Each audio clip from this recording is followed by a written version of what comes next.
Pour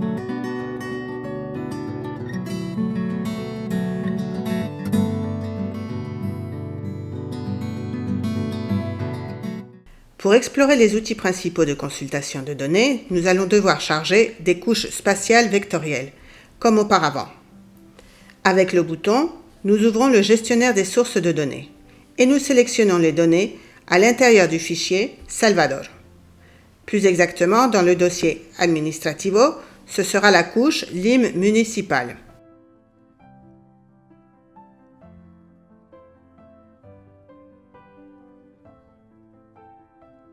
Nous pouvons voir que dans le projet, nous avons maintenant chargé les principales voies de communication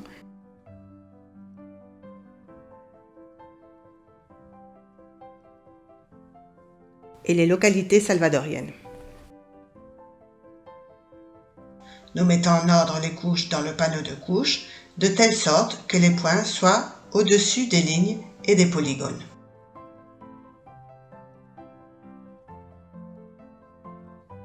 Maintenant, nous allons voir les outils pour zoomer. Par défaut, l'outil « Se déplacer dans la carte » est activé sous la forme d'une main. Cela nous permet de déplacer le contenu de la carte. Ensuite, nous sélectionnons l'icône de loupe avec le symbole plus et nous dessinons sur la carte un rectangle. Ce sera notre zone de zoom. Cet outil fonctionne aussi en cliquant une fois, ce qui nous rapproche d'un bond. De même, l'outil de réduction du zoom nous éloigne à coups de clic et par bond. Une autre façon de se rapprocher ou de s'éloigner est l'utilisation de la roulette de la souris.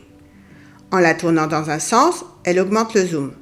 En la tournant dans le sens inverse, elle le réduit. Si nous nous sommes trop rapprochés ou si nous sommes en quelque sorte perdus dans la carte, nous pouvons utiliser l'outil de zoom sur l'emprise totale, qui nous ramène à une position où toutes les couches tiennent dans l'écran.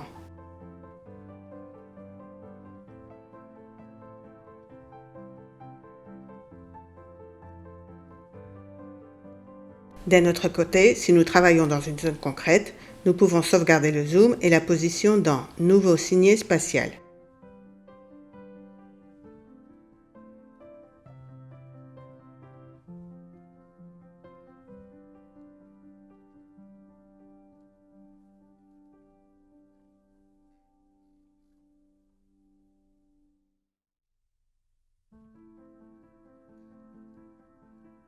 Ceci nous permet depuis Explorateur et son onglet Signets spatiaux d'accéder à la carte toujours dans la même position.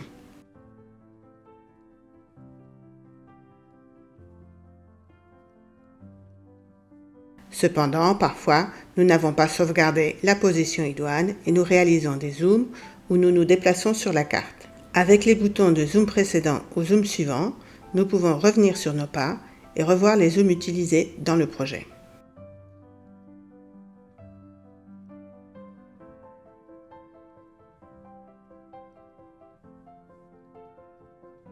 L'instrument suivant que nous allons consulter est « Identifier des entités », une icône de pointeur avec le symbole I d'information.